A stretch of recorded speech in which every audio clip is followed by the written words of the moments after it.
كتاب الله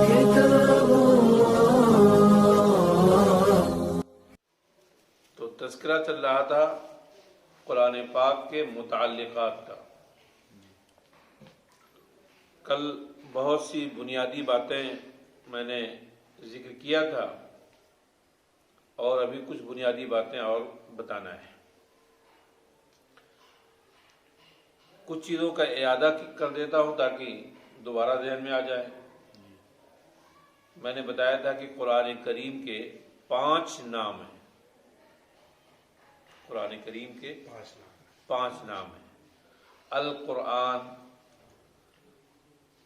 الکتاب، الذکر، الفرقان، التنزیل۔ کون کون سے؟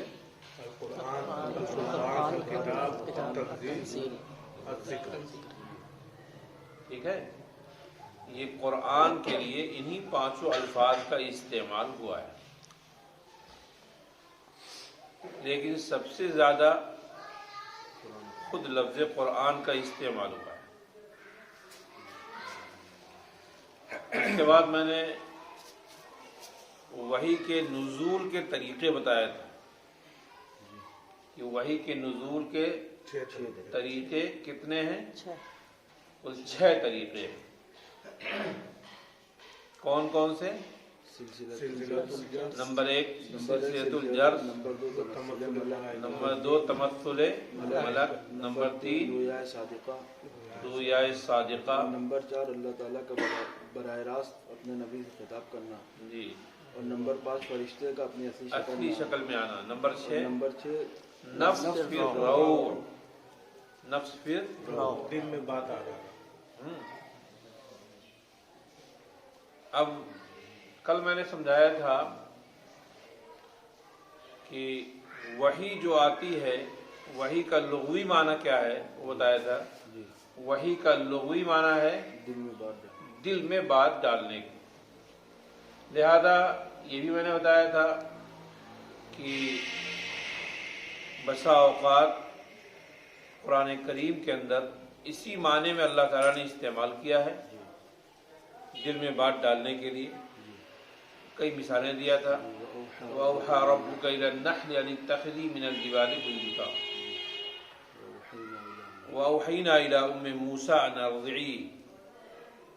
اب ایک بات آئے کہ وحی جب بھی نازل ہوگی وحی صرف نبی کو ہی آئے گی، وحی صرف نبی کو، نبی کے علاوہ کسی دوسرے کو وحی نازل نہیں ہوگی۔ اس کی وجہ یہ ہے کہ وحی کے جو طریقے ہیں، وحی کے نزول کا جو اللہ کی طرف سے انداز ہے، صحیح بات یہ ہے کہ غیر نبی اس کو برداشت ہی نہیں کر سکتا۔ غیر نبی جو ہے، غیر نبی برداشت کرنے کی صلاحیت ہی نہیں رکھتا ہے نا۔ لیکن کچھ بے ایمان ایسے بھی گزرے ہیں کہ جو اپنے آپ کو نبی کہنے لگے تھے۔ رسول اللہ صلی اللہ علیہ وسلم کے زمانے میں بھی ایسے لوگ گزرے ہیں۔ حضور کے دنیا سے پردہ فرمانے کے بعد 4 لوگوں نے نبوت کا دعویٰ کیا کہ ہم نبی ہیں، ہم نبی ہیں۔ 3 مرد 1 عورت، مسیلمہ کذاب، اسود عنسی، طلیحہ اور سجاد نامی ایک عورت، کہا کہ ہم بھی نبی ہیں۔ مطلب کسی نے پوچھا کہ تم کیسے نبی ہو گئی، وہ اس عورت سے سوال کیا کہ تم کیسے نبی ہو گئی؟ کہا حضور نے فرمایا تھا لا نبی یا بعدی، مذکر کا صیغہ استعمال فرمایا تھا کہ میرے بعد کوئی نبی یعنی کوئی جنس نبی نہیں ہوگا۔ حضور نے یہ بات فرمایا تھا۔ حضور نے لا نبی یہ بعدی نہیں کہا تھا کہ لیڈیز بھی نبی نہیں ہوگا، یہ نہیں کہا تھا۔ بہرحال یہ گمراہی کی بات تھی کہ 4 لوگ نبوت کے دعویٰ کے لیے کھڑے ہو گئے۔ لیکن کمال ہے صدیق اکبر رضی اللہ تعالیٰ عنہ کا کہ صرف 6 مہینے میں وہ تمام حوادث، وہ تمام باطل طاقتوں کو صرف 6 مہینے میں بالکل صاف کر دیا. 6 مہینے میں. مسیلمہ کذاب، جب اس کی بیوی مسلمان تھی، اس کی بیوی سے صحابہ نے بات کر لیا اس کو قتل کرنے کے لیے. تو جب اس کو دروازے کے باہر سے پیچھے سے گھر میں لوگ داخل ہوئے، دروازے پہ اس کے امتی لوگ بیٹھے ہوئے تھے. کہا گیا کہ لکل ساقط لاقط، ہر گری پڑی چیز کو بھی اٹھانے والا کوئی ہوتا ہی ہے. بتائیے ایسا شخص نبوت کا دعویٰ کر رہا ہے، اس کو بھی ماننے والے ہیں، باقاعدہ اس کے امتی ہیں. اب دروازے پہ امتی لوگ بیٹھے ہوئے تھے، صحابہ اندر داخل ہوئے اور داخل ہونے کے بعد اس کو ذبح کرنے لگے. تو بھینسے کی طرح چیخ رہا تھا، جیسے کوئی جانور ذبح کیا جاتا چیختا ہے، اس طرح سے اس کی آواز آ رہی. اس کی بیوی سے اس کے امتیوں نے پوچھا کہ یہ کیا ہو رہا ہے؟ تو بیوی چونکہ مسلمان تھی، وہ تو چاہتی ہی تھی جلدی سے مر جائے. کہا کہ تمہارے نبی پر وحی اتر رہی ہے. ابھی وحی جب اترتی ہے تو بڑے مشکل حالات ہوتے ہیں، تمہارے نبی پر ابھی وحی اتر رہی ہے. بہرحال صدیق اکبر رضی اللہ تعالیٰ عنہ نے 6 مہینے میں، ایک بہت بڑا فتنہ تھا اس دور میں، کچھ لوگ زکوٰۃ دینے والے تھے، زکوٰۃ سے انکار کر دی، کہہ دی کہ ہم زکوٰۃ نہیں دیں گے. صدیق اکبر نے فرمایا کہ نہ، واللہ لو منعونی ایقارا او ایناقا لوقاتلنہم جمیعا، خدا کی قسم جو لوگ زکوٰۃ میں حضور کو اونٹ دیتے تھے، اونٹ کے ساتھ رسی دیتے تھے، آج اگر رسی خالی روکیں گے اونٹ دیں گے تب بھی ہم جہاد کریں گے. کھل کر کے میدان میں آگے صدیق اکبر. اس کا نتیجہ یہ نکلا، تاریخ میں لکھا ہوا ہے کہ حضور کے دنیا سے پردہ فرمانے کے بعد اسلام کی حیثیت ایسی ہو گئی تھی جیسے کوئی بکری کا بچہ کسی پہاڑی کی کھو میں بیٹھا ہو اور آدھی طوفان خوب چل رہا ہو، وہ ہر وقت اپنے لیے ڈر رہا ہو کہیں اب کوئی پتھر گرا اب میری جان گئی. یہ کیفیت ہو گئی تھی، لیکن 6 مہینے میں پورے ماحول کو صدیق اکبر نے درست کیا ہے. اور یہ فرمایا تھا ینقص الدین وانا حی، میں زندہ رہوں اور دین کو مٹا دیا جائے، ناممکن بات. بہرحال اس کے بعد پھر ہندوستان میں بہت سارے لوگ نبوت کے دعوے دار ہوئے ہیں باطل قسم کے، اور بدقسمتی سے ہمارے ہندوستان میں بھی ایک شخص زیادہ مشہور گزرا ہے، باقی یہ تباہ آزمائی تو کہیں نہیں کیا ہے نا. اس کا نام ہے مرزا غلام احمد قادیانی. وہ بھی عجیب ہے. میرا ایک مرتبہ ایک جگہ پروگرام میں جانے کے اتفاق ہوا اور قادیانیت کے خلاف ہی مجھے تقریر کرنا تھا. تو میں نے ایک بات کہا لوگوں سے، کہا مرزا غلام احمد قادیانی کو اس کی کتابوں کو سامنے رکھ کر کے کوئی آدمی خالی شریف انسان بتا دے، نبی نہیں، نبی کو بہت دور کی بات ہوتی ہے، تو اس کی کتابوں کو دیکھ کر کے خالی کوئی یہ بتا دے کہ یہ شریف انسان تھا، تو میں نے کہا کہ میں آپ کی غلامی کروں گا. یعنی ایسا شخص ہے جو ماں بہن کی گالیاں اپنی کتابوں میں لکھا ہے. دوسرے ایک آنکھ کا کانا بھی تھا.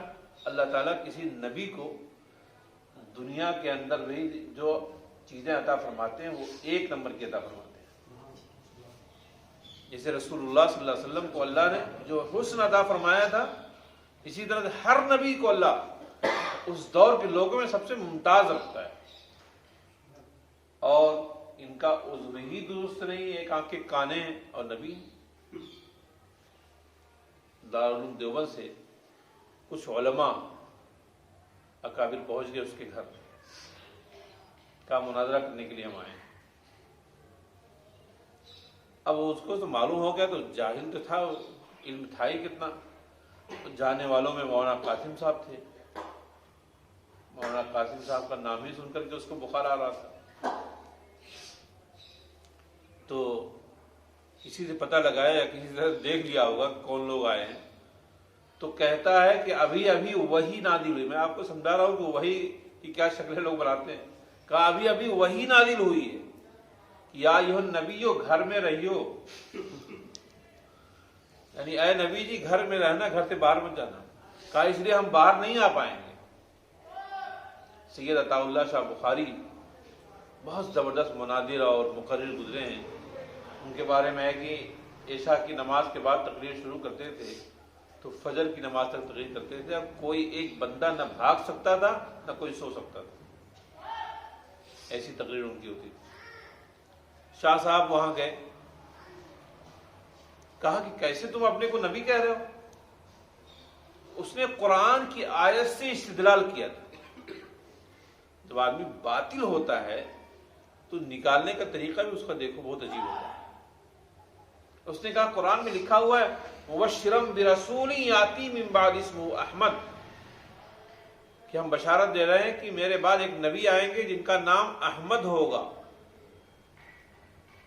حالانکہ قرآن کی یہ آیت جو ہے یہ حضرت عیسیٰ علیہ السلام کا جملہ نقل کیا گیا کہ حضرت عیسیٰ بشارت دے رہے ہیں کہ میرے بعد احمد نبی ہوں گے، میرے بعد ایک نبی آئیں گے جن کا نام احمد ہوگا. اس نے کہا کہ میں ہی ہوں، یہ میرے بارے میں محمد رسول اللہ فرما رہے ہیں کہ میرے بعد ایک نبی آئے گا جس کا نام احمد ہوگا. عطا اللہ شاہ بخاری نے فرمایا کہ تمہارا نام احمد تو نہیں ہے، تمہارا نام تو غلام احمد ہے. کہا اصل میں ہمارا اصل نام تو احمد ہی تھا، غلام غلطی سے لگ گیا ہے. تو سید عطا اللہ شاہ بخاری نے کہا اچھا، میں تو سمجھا کہ یہ غلطی صرف میرے ہی ساتھ ہوئی تھی، تمہارے ساتھ بھی ہو گئی. کہا کیا مطلب؟ کہا جانتے ہو میرا نام کیا ہے؟ میرا نام اصلاً اللہ ہے اور عطا گھر والوں نے غلطی سے لگا دیا ہے. عطا اللہ میرا اصل نام نہیں ہے، میرا نام اصل اللہ ہے اور شروع میں لوگوں نے غلطی سے لگا دیا ہے. لہذا اللہ ہی نبوت اور رسالت دیتا ہے. اللہ عالم حیث یجعل رسالتا، اللہ زیادہ بہتر جانتا ہے کہ رسالت کو کہاں رکھنا چاہیے. تو بےہودے میں نے تم کو تو نبوت دیا نہیں، تم کو ملی کہاں سے؟ اس کا جواب دینے کے لیے شاہ صاحب جو ہے جیسا آدمی ہوتا ہے اسی کی لہجے میں جواب دینا پڑتا ہے. ایک آدمی جوتا خور ہے تو اس کو جوتا ہی چاہیے. مرزا غلام احمد قادیانی اسے انداز کرتا، اس نے عجیب عجیب دعویٰ کیا. ایک مرتبہ یہ بھی کہہ دے کہ میں عورت ہوں، کہا کہ میں مریم ہوں. کسی نے کہا کہ عجیب آدمی ہو، بیوقوف، تم مریم ہوگے، اگر تم اپنے کو مریم کہو گے تو اس کا مطلب عورتوں کو مہینے میں حیض کا خون آتا ہے، کیا تم کو بھی آتا ہے؟ کہ کبھی کبھی آ جاتا ہے.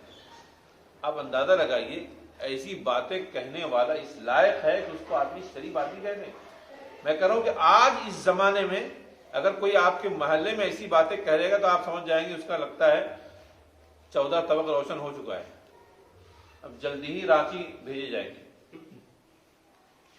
کوئی آدمی اپنے کے بارے میں کہے کہ کوئی مرد کہے کہ مجھ کو حیض آ رہا ہے، اس کے بارے میں کیا کہیں گے آپ؟ بہرحال میں یہ کہہ رہا ہوں کہ دنیا میں ہر دور میں پیدا ہوئے ہیں، اور آج کل ایک بے ایمان چلا ہے شکیل بن حنیف نام کا، وہ کہہ رہا ہے کہ میں عیسیٰ بھی ہوں، میں مہدی بھی ہوں. یہ ہے تو بہاری، رہتا ہے وہاں ناگپور میں، بہار کا رہنے والا. حالانکہ عیسیٰ علیہ السلام کی خصوصیات کیا ہیں، کہاں نازل ہوں گے، ہے نا، یہ ساری چیزیں حدیث میں بیان کی گئی. مہدی کون ہوں گے، کس خاندان کے ہوں گے، ہے نا. مہدی جو ہوں گے رسول اللہ صلی اللہ علیہ وسلم کی خاندان کے ہوں گے، اور وہ پیدا ہوں گے مدینہ میں. اور اس کے بعد اپنے کو چھپانے کے لیے کہ لوگ مجھ کو کہیں ایسا نہ ہو کہ بہت زیادہ قائد اور رہنما بنا دے، بھاگ کے مکے آ جائیں گے اور طواف کرتے ہوئے لوگوں کی نگاہ ان کے اوپر پڑے گی. پھر مہدی الگ ہوں گے، عیسیٰ الگ ہوں گے. بھائی مہدی تو رسول اللہ صلی اللہ علیہ وسلم کی امت میں سے ہیں، عیسیٰ علیہ السلام بنی اسرائیل کے ایک نبی ہیں، اور یہ کہہ رہا ہے کہ میں دونوں ہوں. لگتا ہے کہیں جو ہے تھوک بھاؤ سے کوئی چیز مل رہی تھی. دونوں میں وقفہ تقریباً 60 سال کا ہے. پہلے حضرت مہدی آئیں گے، اس کے بعد حضرت عیسیٰ آئیں گے. نہیں، قرآن میں جو ہے وہ تذکرہ وقفے کا تذکرہ نہیں ہے. بہرحال احادیث اور ساری کتابوں کو دیکھنے کے بعد ملتا ہے. بہرحال تقدم انہی کا حاصل ہے. حضرت مہدی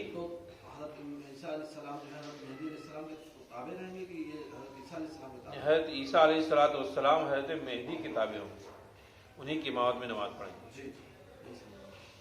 بہرحال خلاصہ یہ ہے کہ روئے زمین میں کوئی بھی شخص آ جائے، لیکن حضور صلی اللہ علیہ وسلم کے بعد اس دنیا میں جو بھی اپنے کو نبی ہونے کے دعوے دار ہوگا وہ سراسر باطل ہے۔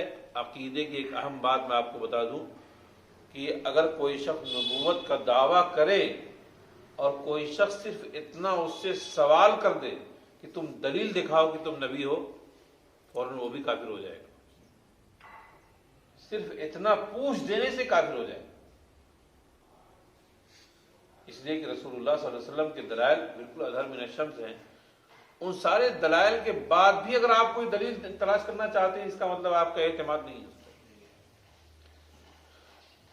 بہرحال غیر نبی کو وحی نہیں ہوگی، ہے نا، غیر نبی کو کشف ہو سکتا ہے یا الہام ہو سکتا ہے۔ کیا ہو سکتا ہے؟ کشف یا الہام۔ بہت بڑے بزرگ گزرے ہیں ہندوستان میں، حضرت مجدد الفسانی رحمۃ اللہ علیہ، انہوں نے دونوں کے درمیان فرق بتایا ہے کہ کشف اور الہام میں فرق کیا ہے، کشف کس کو کہتے ہیں اور الہام کس کو کہتے ہیں۔ فرمایا کہ کشف کا تعلق حسیات سے ہے، یعنی اس میں کوئی چیز یا واقعہ آنکھوں سے نظر آتا ہے۔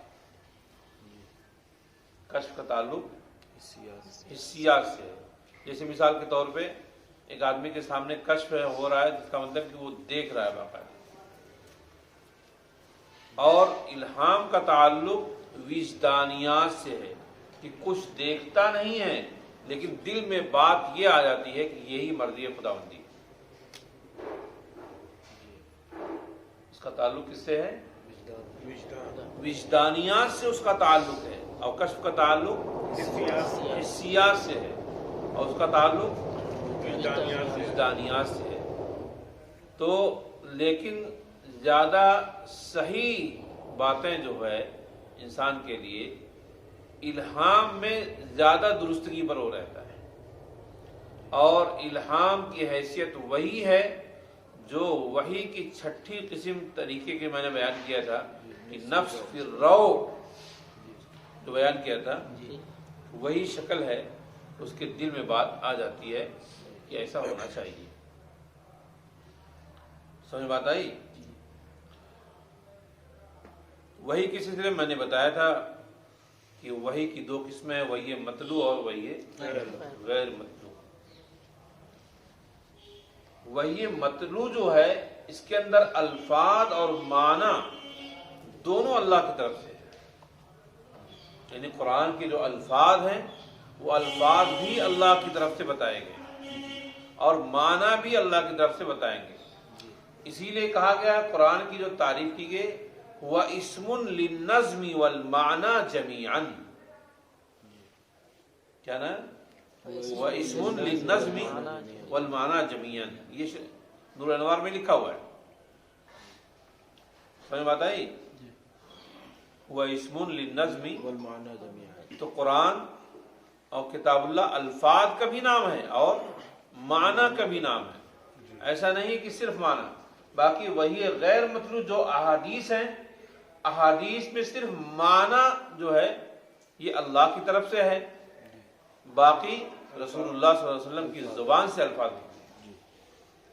یہ قرآن کا نزول جو ہے 2 مرتبہ ہوا ہے، قرآن کا نزول 2 مرتبہ۔ ایک تو حضرت ابن عباس کی روایت سے معلوم ہوتا ہے کہ پہلا نزول آسمان دنیا سے لوح محفوظ سے آسمان دنیا کے ایک مقام جس کو بیت عزت بیت المعمور کہا جاتا ہے وہاں ہوا ہے۔ لوح محفوظ سے دنیا کا ایک مقام جس کو آسمان دنیا کا ایک مقام جس کو بیت عزت یعنی بیت المعمور کہا جاتا ہے وہاں ہوا ہے نا؟ معمور، ہاں، نہیں آسمان ہے نا۔ اور یہ بیت المعمور جو ہے خانہ کعبہ کے محاذات میں ہے، جیسے نیچے خانہ کعبہ ہے اسی کے ٹھیک سیدھے اوپر جو ہے بیت المعمور. تو اس کا نزول کہاں ہوا؟ پہلا نزول کہاں ہے؟ لوح محفوظ سے آسمان دنیا کے بیت عزت یعنی بیت المعمور. دوسرا نزول جو ہے آسمان دنیا سے جناب رسول اللہ صلی اللہ علیہ وسلم کے قلب اطہر پر ہوا ہے. ٹھیک ہے. اب اس میں حضرت ناناتوی کے ایک واقعہ سن لیجیے. مولانا قاسم صاحب ناناتوی رحمۃ اللہ علیہ جو ہیں، اللہ تعالیٰ نے اتنا علم ان کو عطا فرمایا تھا کہ ان کے شاگرد حضرت شیخ الہند فرمایا کرتے تھے کہ حضرت کو 100 فنون پر مہارت ہے. 100 فنون، 100 کتابیں میں نہیں کہہ رہا ہوں. جیسے منطق ایک فن ہے، فلسفہ ایک فن ہے اور فلاں ایک فن ہے، اس طرح سے 100 فنون پر حضرت جو ہے مولانا قاسم صاحب کو مہارت تھی. ایک واقعہ ان کا علمی کی اعتبار سے سنا دوں، پھر آگے یہ بتاتا ہوں جو بتانا اصل. وہ گئے تھے خیر آباد، لکھنؤ کے بغل میں سیتاپور، خیر آباد سیتاپور ہے، اس کے بغل میں وہیں خیر آباد ہے. وہاں بڑے بڑے منطقی پیدا ہوئے. مولانا فضل خیر آبادی، مولانا فضل امام خیر آبادی، مرکات کے مصنف وہیں کے، اور بھی بڑے بڑے منطقی سب. تو کسی حضرت کے مرید نے وہاں ان کا بیان رکھ دیا، حضرت مولانا قاسم صاحب کا. مولانا قاسم صاحب رحمۃ اللہ علیہ اس قدر سادے تھے مزاج کے اعتبار سے کہ کوئی دیکھنے والا ان کو عالم نہیں سمجھتا تھا. سمجھتا تھا کہ کوئی ایک عام آدمی ہے. ایک کپڑے کا جھولا لیے رہتے تھے، اسی میں اپنا کچھ سامان تھوڑا سا، بس ایسے ہی چل دی. گئے تو ان سبوں کو معلوم ہوا کہ دیوبند کے بہت بڑے مولانا جو بانی ہے وہی آئے ہوئے ہیں، مولانا قاسم صاحب. تو جو طلبہ تھے وہ پریشان کرنے کے لیے آئے تھے. مولانا طلبت بدماش ہوتے ہی ہیں اور سوچے کہ ذرا ان کے علم کا اندازہ لگایا جائے. اب مولانا کے پاس جب آئے کہیں کہ حضرت آپ کو پتا ہے آپ کہاں تشریف لائے ہیں؟ کہ کہاں؟ کہ آپ یہاں خیر آباد تشریف لائے ہیں، یہ علمی سرزمین ہے. مولانا کہ اچھا تو آگے بتاؤ. کہ حضرت یہاں جو بیان کیجئے گا وہ ذرا علمی بیان کیجئے گا. کس سے کہہ رہے ہیں؟ مولانا قاسم ناناتوی سے. تو حضرت کو بھی آ گیا جلال، سر اٹھائے، کہا کہ میں تو دیکھ رہا ہوں کہ یہاں جتنے ہیں سب جاہل ہیں، جاہل بستے ہیں. اگر میں علمی بیان کروں گا تو یہاں سمجھے گا کون؟ میرے بیان کو سمجھنے والا بھی تو چاہیے، کون سمجھے گا؟ کہا اتنی بڑی بات؟ کہا ہاں جی تمہارے اساتذہ تھوڑی دیر سمجھ لیں، 5 منٹ 10 منٹ بہت بڑی بات ہے، تم لوگ تو وہ بھی نہیں سمجھو. اب اس کے بعد ان سبوں نے جا کر کے اپنے اساتذہ سے بتایا، عمار ہنگامہ کی بتائیے اتنا بڑا دعویٰ کر رہے ہیں. تو سب اساتذہ وغیرہ باقاعدہ کاغذ قلم لے کے آئے تھے کہ یہ اعتراض کریں گے، وہ اعتراض کریں گے. مولانا کا بیان شروع ہوا، 10 منٹ کے بعد ان کے اساتذہ کے اوپر سے گزرنے لگی. ان کو پتہ ہی نہیں چل رہا ہے کہ کیا بول رہے ہیں. بعد میں لوگوں نے پوچھا کہ آپ نے ان کو اعتراض نہیں کیا؟ کہا جی کیا اعتراض کرتے ہیں، ہم لوگ منطق و فلسفہ پڑھے ہیں. وہ ان کی گفتگو سے منطق پیدا ہو رہی ہے. وہ منطقیوں کا اصول کاٹتے تھے، اپنا اصول رکھتے تھے، اور ان کے اصول کے سامنے منطقیوں کا اصول ٹوٹ جاتا تھا. وہی مولانا قاسم صاحب سے ایک صاحب نے مناظرہ کیا تھا. اس نے اعتراض کیا کہ مولانا قاسم صاحب آپ کہتے ہیں، آپ لوگ مسلمان کہتے ہیں، اصل میں جس وقت اس نے اعلان کیا تھا، پادری تھا، کہ اعلان کیا کہ مسلمان کہتے ہیں کہ اللہ قرآن کی حفاظت کرے گا. پورے قرآن میں کہیں لکھا ہی نہیں ہے، اور وہاں تو ذکر لکھا ہے کہ انا نحن نزلنا الذکر وانا لہ لحافظون، ہم نے ذکر کو نازل کیا اور ہم اس کی حفاظت کریں گے. تو لفظ ذکر ہے، اور ذکر سے تو تورات بھی مراد ہو سکتی ہے، انجیل بھی مراد ہو سکتی ہے، زبور بھی مراد ہو سکتی ہے، سب مراد ہو سکتی ہے. اب اس نے اعتراض کیا، سوچا کوئی جواب دے بار بار. تو مولانا قاسم صاحب اٹھے، انہوں نے کہا کہ اگر اجازت ہو تو میں جواب دے دوں. تو لوگ ہنس رہے تھے. کہا کہ اچھا بڑے بڑے علماء تو خاموش ہیں، یہ چلیں. لوگ پہچان پائے نہیں تھے بھی. تو بہن اپنا نام بتایا، میں قاسم ہوں، دیوبند سے آیا ہوں تک۔ کہا کہ دیکھیے پادری صاحب نے جو اعتراض کیا ہے، ایسا لگ رہا ہے کہ ان کو جو ہے 9 صرف کی کتابیں بھی انہوں نے نہیں پڑھا ہے، کچھ ان کو اصول و ضابطہ بھی معلوم نہیں۔ کہا ایک ہوتا ہے باب افعال، ایک ہوتا ہے باب تفعیل۔ باب افعال ہوتا ہے، ایک باب افعال جو ہوتا ہے کسی چیز کے یکبارگی کسی کام کو بتاتا ہے کہ نہیں؟ جیسے ایک ساتھ کوئی کام کرنا تو اس کے لیے باب افعال استعمال ہوتا ہے۔ اور باب تفعیل کہتے ہیں تھوڑا تھوڑا کوئی کام جب کیا جاتا ہے تو اس کے لیے باب تفعیل استعمال ہوتا ہے۔ اس نے کہا کہ بتائیے، مولانا قاضی صاحب نے کہا کہ قرآن نے جہاں ذکر کیا ہے حفاظت کے بارے میں کہ ہم نے ذکر کو نازل کیا اور ہم اس کی حفاظت کریں، باب تفعیل سے استعمال کیا ہے۔ نزلنا کہا ہے، اس کا مطلب اللہ اس ذکر کی حفاظت کا وعدہ لے رہے ہیں جو ذکر تھوڑا تھوڑا نازل کیا جائے گا۔ اور تورات تو ایک ساتھ نازل کر دی گئی، زبور ایک ساتھ نازل کر دی گئی، انجیل ایک ساتھ نازل کر دی گئی۔ اس لیے ہم کہہ رہے ہیں کہ اللہ قرآن کی حفاظت کر رہا ہے۔ وہ پادری بھیا پڑھا لکھا تھا، اس نے فوراً کہا کہ قرآن میں تو باب افعال سے بھی آیا ہے، انا انزلناہ فی لیلۃ القدر، انزلنا بھی آیا ہے۔ تب حضرت نانوتوی رحمۃ اللہ علیہ نے یہی جواب دیا تھا جو میں نے ابھی آپ کو بتایا کہ قرآن کا نزول 2 مرتبہ ہے، ایک تو لوح محفوظ سے آسمان دنیا پہ بیت عزت بیت معمور پر، تو اس وقت جب نزول ہوا تھا تو پورا قرآن ایک ساتھ نازل ہوا تھا، پورا قرآن ایک ساتھ نازل ہوا تھا۔ اور وہ شب جو تھی وہ شب قدر تھی، پورا قرآن ایک ساتھ نازل ہوا تھا، ہے نا؟ اور جو جہاں باب افعال سے ذکر ہے اس سے یہ مراد، جہاں باب تفعیل سے ذکر ہے کہ پورے اتنے زمانے میں 23 سال کا عرصہ، تو وہاں باب تفعیل والا مراد ہے جو تھوڑا تھوڑا نازل ہوا ہے، یہ مراد ہے۔ حضرت نے جب کہا تو سارے لوگوں کا دماغ درست ہو گیا، اور تب احساس ہوا کہ وہ یہ شخص جو ہے کس قدر گہرائی رکھتا ہے علم کے اندر۔ بہرحال قرآن کو سمجھنا اور قرآن کی معلومات یہ بھی بہت اہم چیز ہے نا؟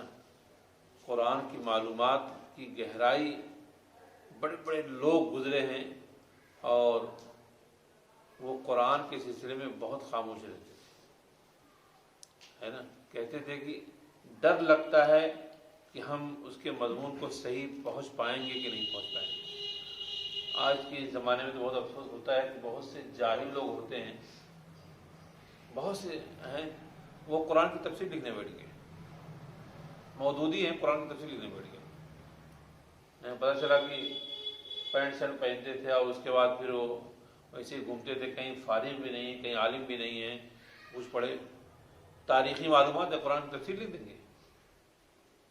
بہرحال اللہ تعالی ہم سب کو اس سے حفاظت فرمائے اور قرآن کی عظمت سینے میں بیٹھائے۔ انشاءاللہ تھوڑا سا کچھ مضمون اور باقی رہ گیا ہے۔ عام آدمی جو ہے اللہ تعالیٰ کو اس کو دیکھ سکتا ہے کہ نہیں؟